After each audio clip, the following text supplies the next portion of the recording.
দেখুন, আমার বিধায়ক নওশাদ সিদ্দিকী ভাইজানের কালকে আমাদের ভাঙড় 1 নম্বর ব্লকের আমার এই প্রাণগঞ্জ অঞ্চলে রাজাপুর গ্রামে একটা জনসংযোগ করার আছে। আমি যখন এই অঞ্চলের নেতৃত্ব দিই তখন আমার কর্তব্য যে যেখানটায় হবে সেখানটায় দেখা। কালকে যখন এমএলএ আসা তখন আমি কিছু নেতৃত্ব নিয়ে এখানে আসি জায়গাটা দেখতে যে কেমনভাবে করলে ভালো হয়। সেই কারণে সবে এখানে এসে বাইকগুলো রেখে দাঁড়িয়েছি। হঠাৎ দেখে কিছু 30 থেকে 40 জন দুষ্কৃতী এসে হাতে A to Z সব কিছু, রিভলভার থেকে শুরু করে বোমা থেকে শুরু করে যাবতীয় জিনিস আছে এবং যে লাইট জ্বলছে ওখান থেকে ট্রান্সমিটারের ফেলে দিয়েছে, মেন ফেলে দিয়ে অন্ধকারভাবে এসে গাড়িগুলো ভাঙচুর করেছে বাইকগুলোর। এবং 2 জন ছিল তৃণমূলের দুষ্কৃতীরা এখানকার, বাইকগুলো ভাঙচুর করেছে। করার পরে আমার যে বাইকটা ছিল বাইকটা এখান থেকে ভাঙচুর করে ওরা সোজা টেনে নিয়ে ওদের পার্টি অফিসে গিয়ে ওদের পার্টি অফিস নিজের ওরা ভাঙচুর করেছে যতদূর খবর আছে। আমার গাড়িটা ওখানে রেখে দিয়ে যাতে আমাদের নামে দই দেওয়া যায়।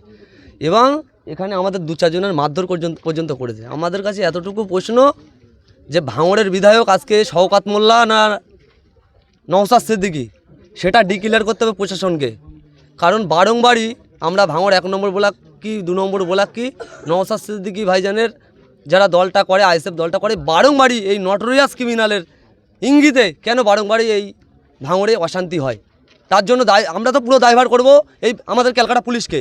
কারণ এই রাজাপুর গ্রামে এর আগে 2-3বার অ্যাটাক হয়েছে। আমাদের একজনের কারখানা পর্যন্ত ভাঙচুর করেছে ব্যাগের। আমরা তখনও পর্যন্ত বলে রেখেছি 2টো ছেলে অশান্তি করে এই বুথে, সাদ্দাম আর মুসলিম। কেন ওদেরকে অ্যারেস্ট করা হয় না? ওদেরকে কেন ছেড়ে রাখা হয়েছে? নিশ্চয়ই ওপর কোনো নটোরিয়াস ক্রিমিনালের কল আসে, সেই কারণে ওদেরকে ছেড়ে রাখা হয়েছে। ওদের কারণে এই গাড়ি ভাঙচুর হয়েছে। টোটাল এখানে আছে 2টো বাইক আর আমার একটা বাইক ভাঙচুর করে নিয়ে চলে গেছে। টোটাল 3টে বাইক ওরা ভাঙচুর করেছে এবং আমাদের 4টে ছেলেকে মারধর করেছে ওরা। এখন কি চাইছেন? আমরা চাইছি আজকে রাত্রের মধ্যে প্রশাসন যেন যারা এই কাজের সাথে জড়িত, যারা এই কাজটা করেছে তাদের জন্য অ্যারেস্ট করে।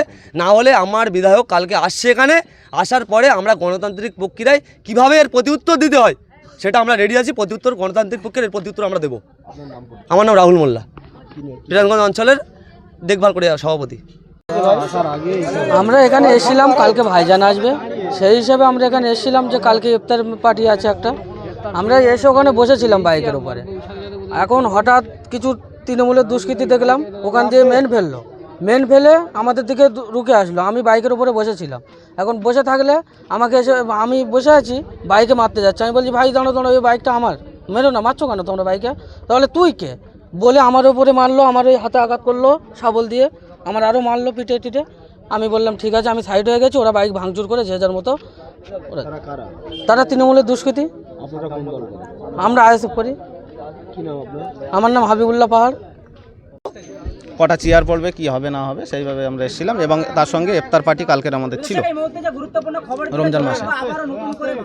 আমরা আসার সঙ্গে সঙ্গে বাইক রাস্তায় আছে, আমরা 4-5 জন ছিলাম। ভিতরে ঢুকলাম বাইক রেখে, ভিতরে কথা বলছি কতটা চেয়ার পড়বে, কিভাবে কি হবে। সেখানে ওরা আসলো বাইরে থেকে হই সই করে নানান রকম, মানে বিশাল এক হল্লা, মানে বিশাল টিম নিয়ে ওরা আসলো।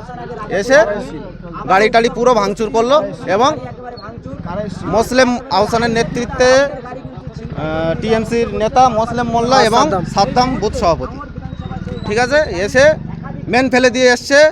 বলছে ওদের বাড়ির ভিতর থেকে বাইরে বার কর, আজকে মেরে দিয়ে চলে যাব।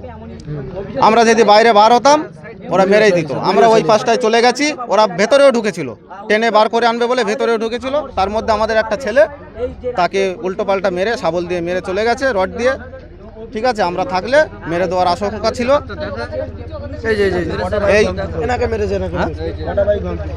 আমাদের 2টো বাইক ভাঙচুর করেছে আর রাহুলের বাইক নিয়ে চলে গেছে, ঠিক আছে।